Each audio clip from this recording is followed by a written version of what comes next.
Assalamualaikum warahmatullahi wabarakatuh.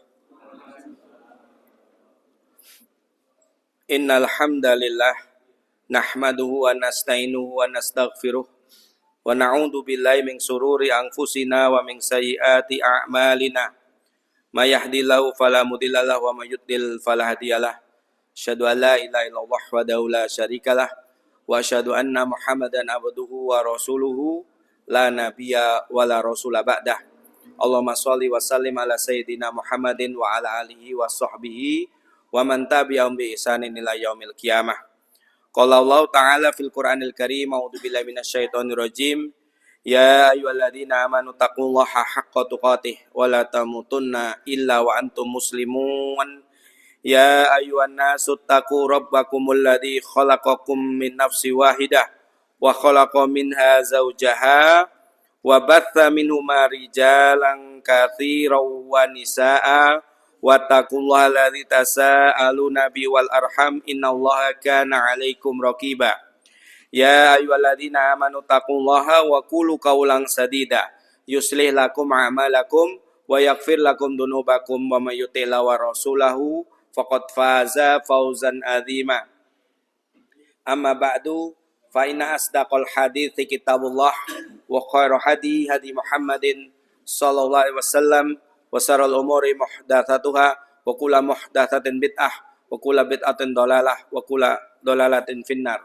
Ewan nufidin nasadakumullah, jamaah Masjid Al-Azhar yang dirahmati Allah. Marilah pada kesempatan kajian sore hari ini menjelang malam kita memanjatkan puji syukur kita kepada Allah Subhanahu wa taala yang telah begitu banyak melimpahkan kenikmatannya kepada kita semuanya sehingga pada malam hari ini kita bisa tetap menghadiri kajian rutin yang diselenggarakan oleh Masjid Al-Azhar setiap malam Jumat, hari Kamis malam. Mudah-mudahan apa yang kita kerjakan pada malam hari ini dicatat oleh Allah Subhanahu wa taala sebagai amal soleh. Kemudian kita bisa istiqomah melaksanakannya dan tentunya kita berharap berdoa kepada Allah ketika nanti kita menjumpai ajal kita masing-masing, kita berada di puncak ketaatan kepada Allah Subhanahu wa taala. Kita berada di puncak keimanan kita kepada Allah Subhanahu wa taala. Karena al-imanu yazidu wa yanqus. Yazidu bit ta'ati wa yanqus bil ma'siyati. Iman itu bertambah dan berkurang. Bertambah dengan taat kepada Allah dan berkurang itu dengan bermaksiat kepada Allah. Kalau hari ini kita melaksanakan atau menghadiri kajian rutin di Masjid Al-Azhar dalam rangka meningkatkan ketaatan kepada Allah Subhanahu wa taala, tentunya apa yang kita lakukan pada sore hari ini adalah bisa meningkatkan kualitas iman kita. Ini harus kita yakini. Jadi tentunya dengan kita meyakini ini, kita akan istiqomah melaksanakan ketaatan-ketaatan kepada Allah Subhanahu wa taala. Baik, Bapak Ibu sekalian, saya tadi jam 2:30 atau jam 3 kurang 20 menit lah sekitar itu di chat sama Ustadz Habib Ngadiri. Beliau berhalangan hadir karena ada acara di pondok beliau di Pondok Amanah Ummah Putri. Sama waktunya, jadi beliau mengamanahkan untuk kajian sore hari ini diserahkan kepada saya. Bismillah, tadi saya juga sudah mohon izin sama Bapak Ketua Takmir, Bapak Selamat Widodo untuk menjalankan amanah yang diberikan oleh Ustadz Habib Ngadiri. Baik Bapak Ibu sekalian, sebagaimana yang saya sampaikan yang lalu sebelum saya menyampaikan materi kajian masalah tauhid dan keluarga, tauhid di dalam keluarga, saya ingin menyampaikan tentang satu tadabbur di dalam kitab I'jazul Quran, keajaiban bahasa Al-Quran. Ada satu hal yang menarik di dalam surat Al-Baqarah ayat yang kedua dan surat Luqman ayat yang kedua dan ketiga. A'udzubillahi minasyaitonirrajim. Dzalikal kitabu la raiba fihi hudalil muttaqin. Tilka ayatul kitabil hakim hudaw wa rahmatul lil muhsinin. Jadi di dalam surat Al-Baqarah ayat yang kedua, bahwasanya Al-Quran itu tidak ada keraguan di dalamnya, petunjuk bagi orang yang bertakwa. Kemudian ayat-ayat di dalam Al-Quran itu penuh dengan hikmah, petunjuk dan rahmat bagi orang-orang yang berbuat kebaikan. Jadi kalau di dalam surat Al-Baqarah ayat yang kedua, Al-Quran itu fungsinya hanya sebagai petunjuk saja kepada orang yang bertakwa. Sementara orang yang berbuat baik, Al-Quran itu tidak sebagai petunjuk, tapi sebagai hudaw wa rahmah, petunjuk dan rahmat. Loh, apa ini rahasianya?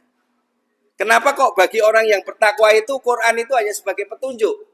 Sedangkan orang yang muhsinin, orang yang berbuat baik, Quran itu hanya sebagai petunjuk dan rahmat. Kenapa Quran itu tidak sebagai rahmat bagi orang yang bertakwa? Ini perlu, ini menarik untuk kita dalami. Ada rahasia apa di balik ini ya?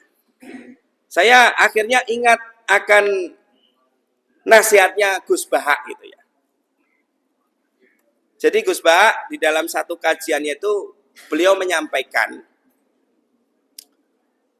beliau ingat pesan ayahnya beliau gitu, Gus Hak gitu ya bahasanya gitu. Kalau kamu ngisi pengajian, ngisi kajian, gaweno kajian itu menjadi orang itu seneng gitu. Bahagia, tidak jadi beban.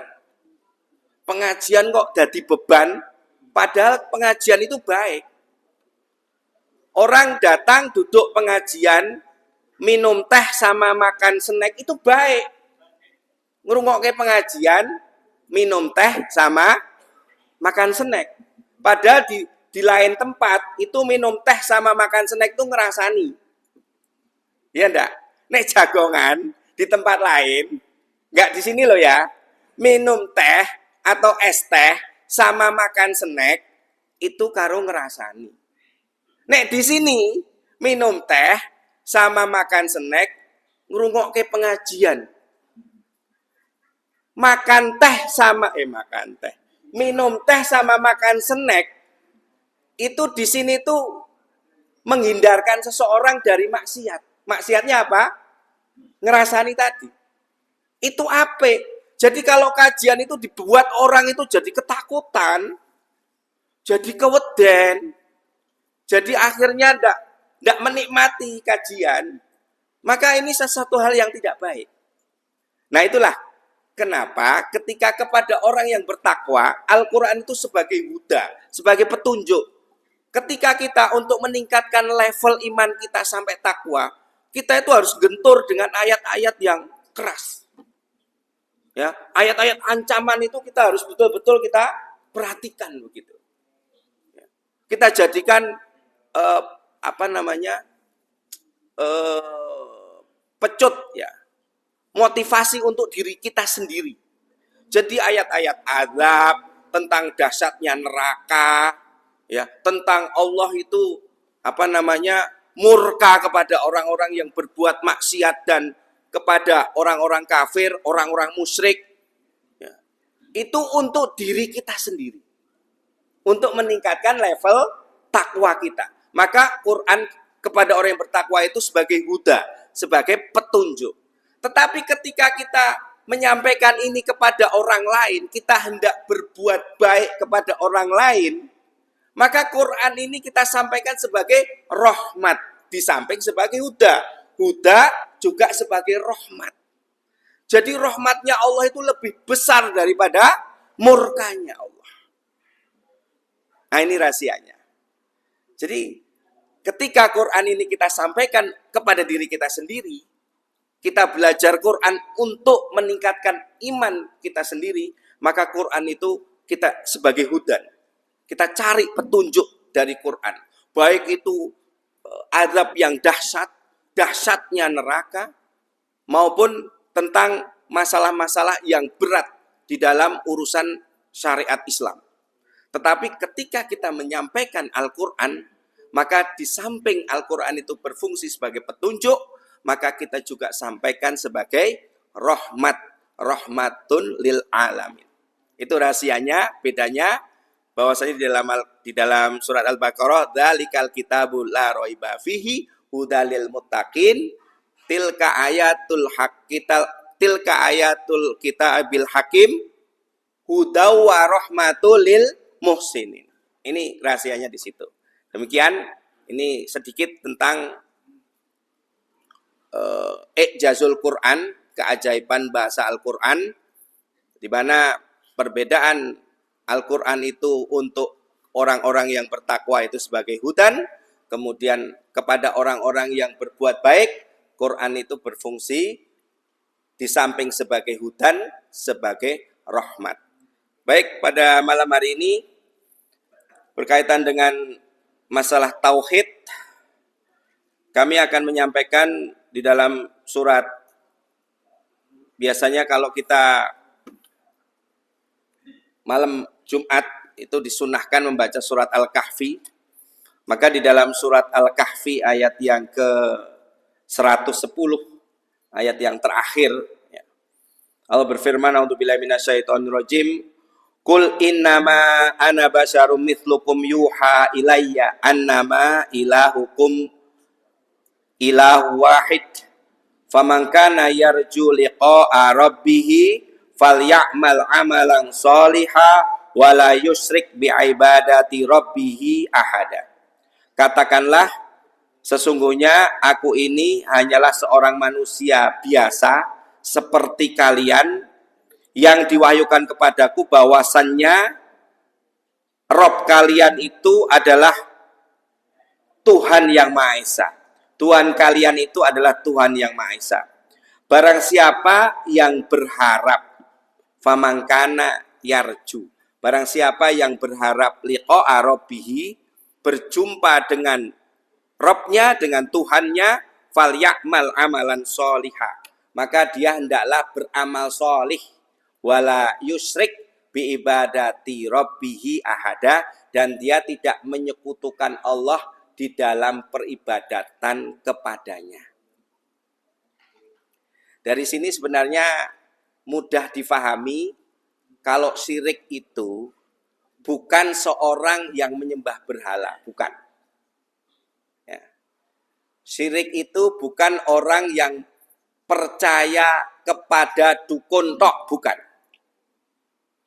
Syirik itu bukan orang yang percaya dan beribadah kepada selain Allah tok, bukan. Syirik itu satu sisi dia menyembah Allah, di sisi lain dia menyembah kepada yang lainnya. Itu syirik. Ya. Jadi Allah itu tidak mau diduakan. Jadi kalau kita menyembah Allah, ya sudah 100% kita hanya menyembah Allah saja.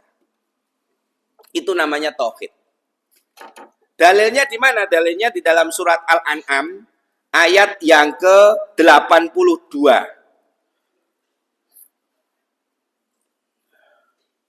A'udzubillahi minasyaitonirrajim. Alladzina amanu wa lam yalbasu imanahum bidzulmin ulaika lahumul amnu wa hum muhtadun. Alladzina amanu, yaitu orang-orang yang beriman, walam yalbisu imanahum bidzulmin, dan mereka itu tidak mencampur adukkan imannya dengan kezaliman. Ulaika lahumul amnu, mereka itulah yang akan mendapatkan keamanan, wahum muhtadun, dan mereka itu adalah orang yang diberi petunjuk. Ketika dibacakan ayat ini oleh Rasulullah SAW, para sahabat itu apa ya, merasa galau gitu. Ya Rasulullah, bagaimana kami ini setiap hari nggak mungkin terlepas dari kezaliman. Ya. Seorang suami ketika mungkin merasa tidak cocok dengan pelayanan istrinya, akhirnya cemberut, akhirnya pergi dari rumah, akhirnya membentak istrinya. Itu adalah kezaliman. Seorang istri yang tidak puas dengan suaminya, akhirnya ya, tidak melayani suaminya dengan baik. Masalah ini Rasulullah itu pernah berkata sama Aisyah, "Wahai Aisyah, aku tahu kapan kamu itu marah." Loh, kapan ya Rasulullah? Kalau kamu itu marah, pasti kamu itu tidak mau menyebut namaku. Ya, disebutlah Abul Qasim. Pokoknya lah tidak langsung menyebut namanya, itu tandanya kamu marah. Kok kamu tahu betul ya? Jadi Aisyah itu tahu. Sorry. Rasulullah itu tahu ketika Aisyah itu sedang marah sama beliau. Beliau itu tidak disebut namanya. Gitu. Tapi tetap dilayani. Orang nek turu diungkuri gitu loh. Itu akhlaknya Bunda Aisyah kepada suaminya Rasulullah SAW. Begitu. Jadi tetap dilayani ya. Mungkin kalau sore minta disediakan teh sama snack, tetap disediani. Ya. Tetap ditemani minum teh sama snack itu. Bahkan tidur itu tetap bersama, tidak ungkur-ungkuran. Tapi ketika memanggil nama beliau itu tidak dipanggil namanya. Begitu. Iso enggak itu kayak begitu itu? Susah ya. Tapi itulah akhlak Bunda Aisyah kepada Rasulullah, kepada suaminya. Ya. Jadi para sahabat ini bertanya sama Rasulullah galau. Ya Rasulullah, kami ini tidak bisa terlepas dari kedoliman. Kami itu senantiasa dolim. Gitu loh. Maka Rasulullah mengatakan, dolim itu bukan itu maksudnya. Dolim itu sebagaimana di dalam surat Luqman ayat yang ke-13 itu. Ya, sebagaimana dikatakan oleh Luqman kepada anaknya. A'udzubillahi minasyaitonirrajim. Ya bunayya la tusyrik billah. Inna syirka la zulmun adzim. Wahai anakku, janganlah kalian itu berbuat dolim. Janganlah kalian itu menyekutukan Allah. Sesungguhnya menyekutukan Allah itu adalah kedzaliman yang besar. Jadi yalbisu imanahum bidzulmin, mencampur adukkan imannya dengan kedzaliman. Dolim di sini tafsirnya adalah syirik. Ya. Jadi iman, orang yang beriman itu orang yang tidak mencampur adukkan antara iman dan syirik. Mereka itu adalah orang yang mendapatkan keamanan kelak di akhirat. Kemudian mereka mendapatkan petunjuk. Jadi kalau kita ingin mendapat petunjuk dari Allah, maka kita tidak mencampur adukkan antara iman dan syirik. Kalau mungkin ya, kalau di antara kita satu saat sholat ke masjid, satu saat menyembah berhala sudah tidak ada. Oke, ada nggak? Mesti raeneng misal. Tidak ada. Satu saat ke masjid, satu saat menyembah berhala. Tapi ada yang sifatnya itu bocor halus begitu. Bocor halus itu yang gimana? Jadi bocor halus itu begini. Dalam surat Al-Ikhlas itu kan, a'udzubillahi minasyaitonirrajim, qul huwallahu ahad, Allahus samad. Katakanlah dia Allah yang Maha Esa. Allahus samad, Allah yang Maha bergantung, tempat bergantung segala sesuatu. Jadi kadangkala itu kita sok sing duwe gajian rutin tiap bulan. Ya. Hati ini ki kadangkala ki sok gantung ke gitu loh maksudnya. Sama sing bulanan wis genah gitu loh. Ini kan bocor halus jenenge. Ya. Jadi berharapnya itu ada berharap yang kepada urusan manusia daripada berharap kepada Allah sepenuhnya.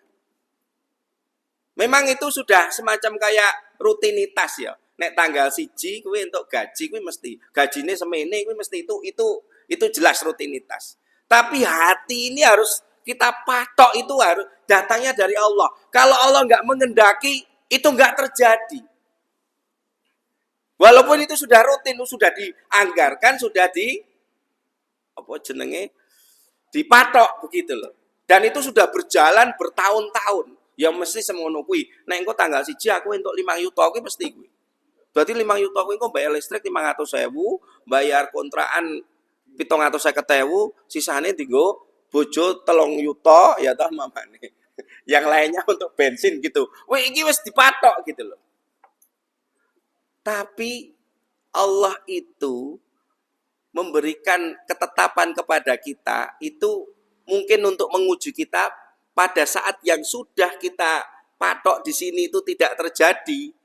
Nah, ini apakah kita tetap berkeyakinan itu datangnya dari Allah atau mungkin urusan lain.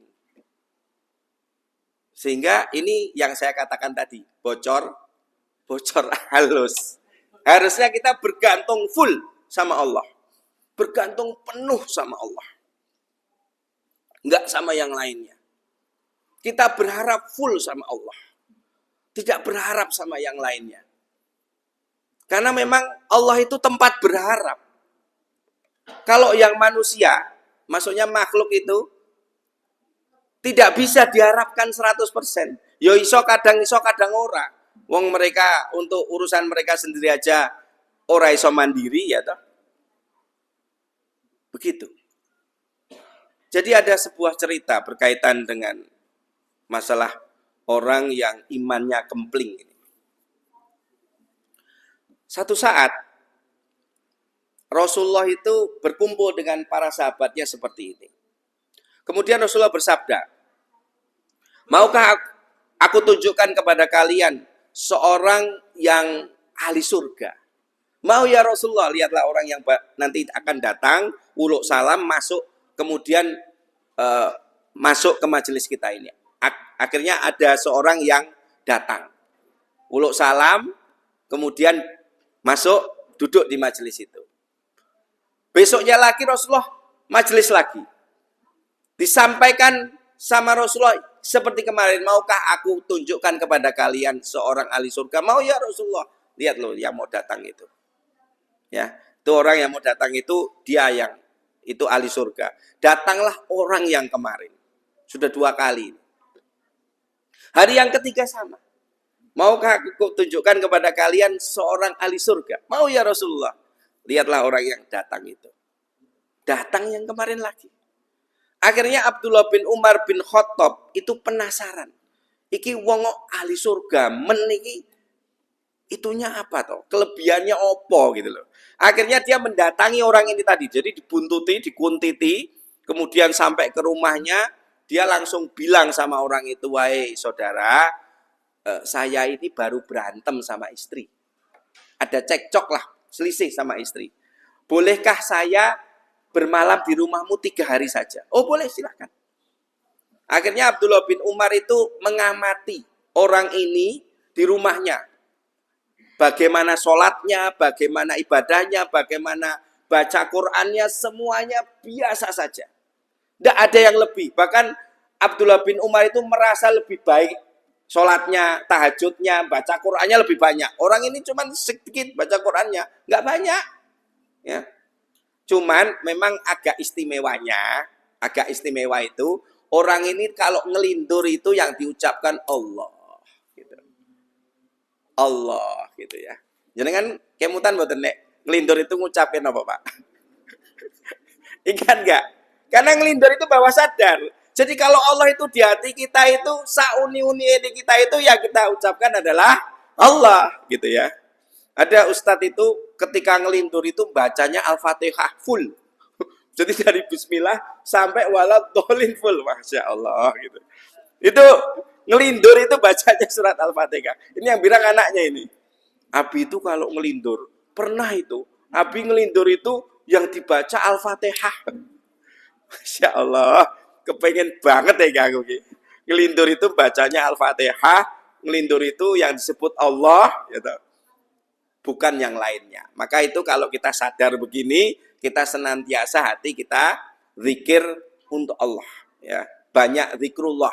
Sehingga kalau pas kita ora sadar atau setengah sadar, itu tetap yang terpatri itu adalah Allah begitu. Apalagi nanti pas sakaratul maut, ya. Jadi kesadaran itu kan ada alfa, beta, alfa, beta, delta, gamma, ya. Gamma itu wis ora sadar banget. Nah, beta itu antara sadar dan tidak sadar. Jadi koyong ngelindur, kayak orang yang ngelindur itu kesadarannya tingkatnya itu adalah beta.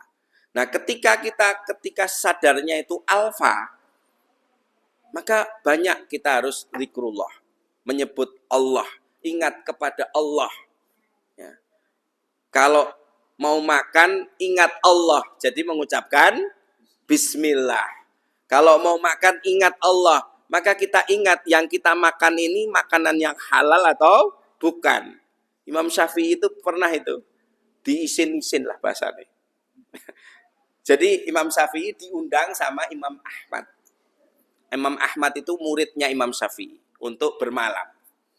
Nah, karena Imam Ahmad mengundang, maka beliau dan keluarga itu menghidangkan makanan yang luar biasa, istimewa lah bahasanya. Sama Imam Syafi'i ketika dipersilahkan makan hidangan itu, dimakan semuanya. Dihabiskan itu hidangan yang dihidangkan oleh Imam Ahmad itu. Sampai keluarganya Imam Ahmad ini saya bahasakan loh. Iki kok ustaz kok geragas loh. Jadi dientek makanan yang dihidangkan itu dihabiskan gitu loh. Akhirnya besoknya itu keluarganya Imam Ahmad ini, mbok itu ditanyakan toh, Bi, itu kok makanan di meja itu dihabiskan semua, itu yang ngopong loh. Akhirnya ditanyakan betul sama Imam Ahmad ya tentang masalah itu. Imam Syafi'i jawabnya apa? Di kota ini tidak ada manusia yang paling halal makanannya kecuali makananmu. Ya. Imam Syafi'i katakan begitu. Tidak ada di kota ini makanan yang paling halal. Maksudnya itu baik zatnya maupun cara mendapatkannya. Hati-hati banget wong imam ya toh. Imam mazhab kan, Imam Ahmad itu. Tidak ada orang yang paling halal makanannya di kota ini kecuali makananmu. Makanan yang halal itu barokah. Maka aku akan ambil semua barokah yang kau sidangkan kepadaku. Oh gitu ya. Kalau di tempat kita yang paling halal itu makanan pada saat apa? Pada saat walimah urs. Pada saat pesta pernikahan. Itu makanan yang barokah, yang halal. Dadi nek mangan yo dintekke. Ojo disisih-sisihke, engko ndak dikira gragas. Piringe kempling lah. Ustaz tok mangan piringe kempling. Gragas men. Ini makanan barokah, ini makanan walimatul urs itu. Kalau kita mendatangi walimatul urs dihidangkan, kita habiskan. Jadi perut itu dalam keadaan lapar begitu loh. Kan itu 4 piring yang disediakan ke kita, ya toh? 4 piring. Pertama snack, kedua sop, ketiga nasi, es krim keempat, 4 es krim. Ya, siap kosong perut ini. Karena ini makanan barokah, makanan orang mantu itu. Kita habiskan, jangan koyo orang itu disisihke engko ndak dikira geragas. Nah, udzubillah min dzalik ya. Jadi itu makanan barokah. Nah, Ikhwanu fiddin nasarakumullah, maka orang yang senantiasa ingat kepada Allah ini adalah orang yang senantiasa mengingat Allah. Nah, kemudian lanjut dari kisah yang tadi, tidak ada yang istimewa dari orang ini tadi. Akhirnya setelah 3 hari itu didatangi. Wahai saudara, sesungguhnya saya ini berbohong sama Anda. Karena 6 hari yang lalu Rasulullah bersabda, kalau Anda ini ahli surga, maka saya ingin menyelidiki amal apa sih yang membuat Anda itu ahli surga. Menakui kepengin. Kok bukan saya yang disebut ahli surga, kok panjenengan gitu loh. Apa istimewanya begitu? Ya nggak ada ya 3 hari itu ya amalan saya ya seperti yang kamu lihat itu nggak ada ya begitu-begitu aja gitu. Oh ya sudah kalau gitu saya pamit. 10 jangkah setelah meninggalkan rumah ini dipanggil, wahai Kisana sini. Ada apa? Ya mungkin ini yang membuat saya itu mungkin loh ya ahli surga. Karena ini amalan hati. Piye hatimu ki sing kepiye ngono lho. Kok kamu menjadi ahli surga? Hati saya itu kalau ada saudara muslim yang mendapatkan kenikmatan dari Allah, saya itu orang yang paling bersyukur. Ya, bersyukur atas nikmat yang Allah berikan kepada saudara saya ini. Entah dengan cara saya mengucapkan alhamdulillah sebagaimana nikmat itu kepada saya, kemudian saya ucapkan kebahagiaan itu kepada saudara saya itu. Pokoknya saya menjadi orang yang paling bersyukur. Saya itu bayangke. Paling bersyukur iki sing kepiye to jane? Jenengan bisa tahu gak? Bayangke, mengilustrasikan. Kita itu bersyukur atas nikmat saudara kita yang Allah berikan kepadanya itu kita paling bersyukur. Mungkin melebihi dia. Jadi dia urung bersyukur, kita bersyukur dulu ki carane piye coba? Jenengan bisa mengilustrasikan enggak? Bentuknya gimana coba? Jadi kalau ada saudara kita yang dapat kenikmatan umpama iki. Anake diwisuda lulus sarjana. Sing gawe syukuran ki tanggane gitu lho. Ora wonge kuwi gitu lho. Eneng ora kira-kira ngono kuwi? Hah? Ora eneng ya? Gawe syukuran lho, kowe kok gawe syukuran gawe ider-ideran apa jenenge sego kuning ning apa ngono lho. Ora tanggoku ki anake lulus. Eneng ora kira-kira gitu itu. Enggak ada ya. Mau dicoba gitu loh di kita gitu loh. Kalau ada orang yang mau menikahkan anaknya, menikahkan anak itu seneng apa ora to? Seneng. Dadi mau menikahkan anake krungu ki, wah arep nyewa apa gedung ning Saraswati ya. Setiawati. Wah disewake sik ngono kuwi. Wah, jenengan arep nyewa Setiawati ki nggo nikahke sapa, Pak? Ora, nggo nikahke anake tanggoku. Dadi saking bungae sampai seperti itu. Koyo-koyo kenikmatan itu untuk dirinya begitu loh. Begitu ya. Makanya saya tuh golek-golek apa ya sing cocok nek jagong ki nyumbang dicatet ki apa ya dalile iki. Ning sana itu di satu daerah itu kalau kita nyumbang itu sumbangan sampai dicatat. Oh, Bapak Aris 100.000. Aku ki golek dalil iki apa? Oh, iki mungkin ya. Melu seneng ketika ada orang mantu kita memberikan bantuan sumbangan kuwi mau. Aku tadinya itu enggak bisa. Iki budaya apa ki ya? Nek mantu kok eneng sumbangane dicatet iki piye ngono lho. Lah mungkin ini masalahnya itu loh. Saya tadi baru pikir-pikir, opo ki ya kira-kira iki sing gathuk dari dengan Islam ini apa gitu loh. Oh, ternyata ini. Kita seneng ya, melu seneng ketika ada saudara muslim kita itu mendapatkan kesenangan. Caranya itu tadi. Yo piye carane pokoknya ngenek-ngenekke satu syukuran kesenangan wujud daripada bahwasannya kita itu ikut senang. Begitu. Kemudian itu ketika saudara mendapatkan kenikmatan dari Allah. Sebaliknya, ketika ada saudara muslim yang mendapatkan musibah, mendapatkan kesulitan, mendapatkan kesusahan, saya itu kepengen menjadi orang yang pertama melepaskan saudara saya ini dari kesulitannya, dari kesedihannya, dari kesusahannya. Entah itu dengan doa saya, nasihat saya, bantuan saya, apapun. Jadi saya tidak menunda-nunda. Sebagaimana kalau saya itu susah. Pamani kita itu susah. Susah itu dalam artian contohnya mendapatkan kabar anak kecelakaan itu kan susah toh. Terus piye carane anake kuwi digoleki, maksudnya itu dicari infonya, kemudian kondisinya bagaimana dan lain sebagainya begitu. Nah, ketika kita mendapatkan kabar itu atas saudara kita, sebagaimana kita itu, jadi kita cari, oh itu tadi kecelakaannya di sana, kita cari apakah sudah ditolong, apakah kondisinya baik-baik saja, kalau butuh operasi, apakah segera bisa mendapatkan nomor untuk segera operasi dan lain sebagainya dan lain sebagainya. Wolah itu jawabannya Abdullah bin Umar tadi, wolah kuwi atiku ora sekempling kowe gitu bahasanya. Aku urung tekan yang ngono kuwi gitu. Ya seperti kita tadi yo, mosok syukuran itu atas nikmatnya tonggo itu kan ora tekan awake dhewe ya toh. Saya tadi ilustrasi ento-ento ki apa yo? Lebih bersyukur, paling bersyukur dari nikmatnya saudara kita. Nah itu tadi. Kempling hatine kemplinge kaya ngono ki ora iso.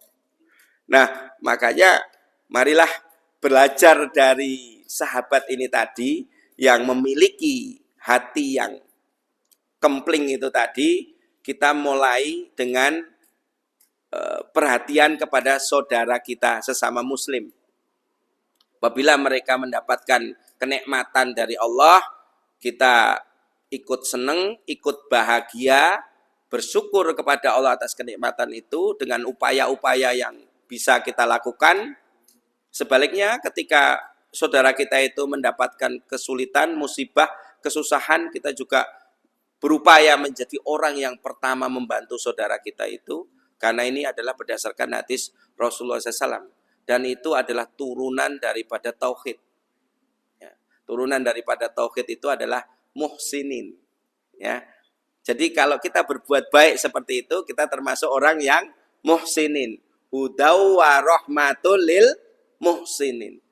Ya, jadi Quran itu disampaikan menjadi rahmat bagi manusia. Berapa banyak orang yang mendapatkan hidayah, ya, mendapatkan hidayah Islam atas kebaikan seorang Muslim yang dilakukan kepada orang itu. Berapa banyak? Berapa banyak seorang yang masuk Islam bukan karena dakwah bilisan, bukan karena disampaikan Islam itu begini, dalilnya ini dan itu, tetapi orang itu merasakan kebaikan Islam, rahmatnya Allah yang diberikan melalui kita, itu akhirnya orang itu mendapatkan petunjuk. Seberapa banyak orang yang ditimpa masalah, kemudian dengan masalah itu dia sudah berada di jurang kekafiran. Saya kemarin ketemu sama mu'alaf itu. Saya terus terang rodok ngelus dodo karena memang saya tidak bisa berbuat banyak begitu ya. Ada mu'alaf itu, dia itu dulu ketika dia sekolah, itu nggak mikir SPP. Jadi SPP itu semua yang bayar gereja. Jadi orang-orang yang tidak mampu itu, orang-orang Kristen Katolik yang nggak mampu itu sekolahnya dibayari gereja. Bukan sekolah negeri, swasta yang berkualitas. Iki orang mampu dibayari gereja.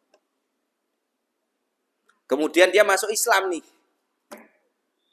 Masuk di sekolah unggulan Islam.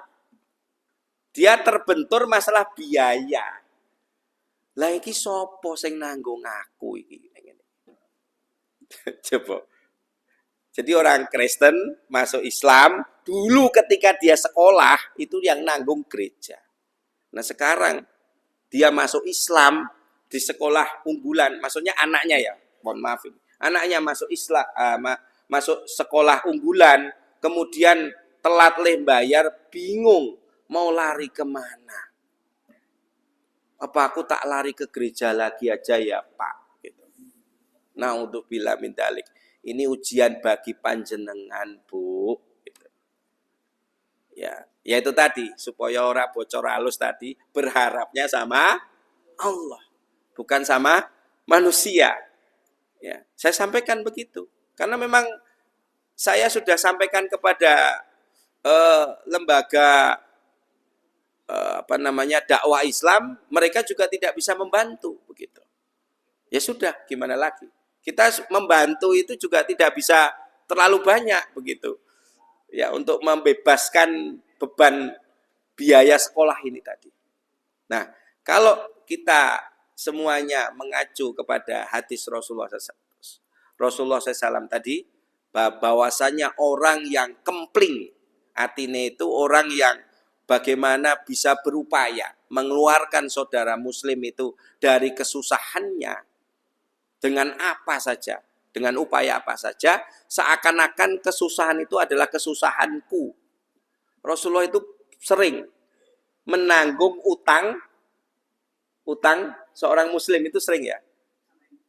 Jadi ketika datang, ya Rasulullah saya ini nggak bisa apa-apa, ya aku ya orang tua ya apa-apa, ya wis keteko sama sahabat itu, datanglah ke Umar, datanglah ke Abu Bakar, bilang minta uang sama saya, utang, yang bayar nanti saya, begitu. Jadi ketika diabani, maksudnya disambati, Rasulullah tidak punya, Yohan.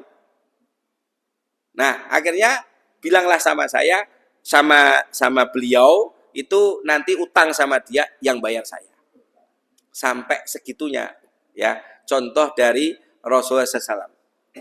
Nah, mudah-mudahan kita semuanya ini bisa bersih tauhidnya. Orang yang tauhidnya itu murni, bersih, tidak tercampur dengan syirik, maka untuk berbuat baik itu lebih mudah, ya, lebih cong, lebih tetek, lebih cong itu bahasa Indonesianya apa ya?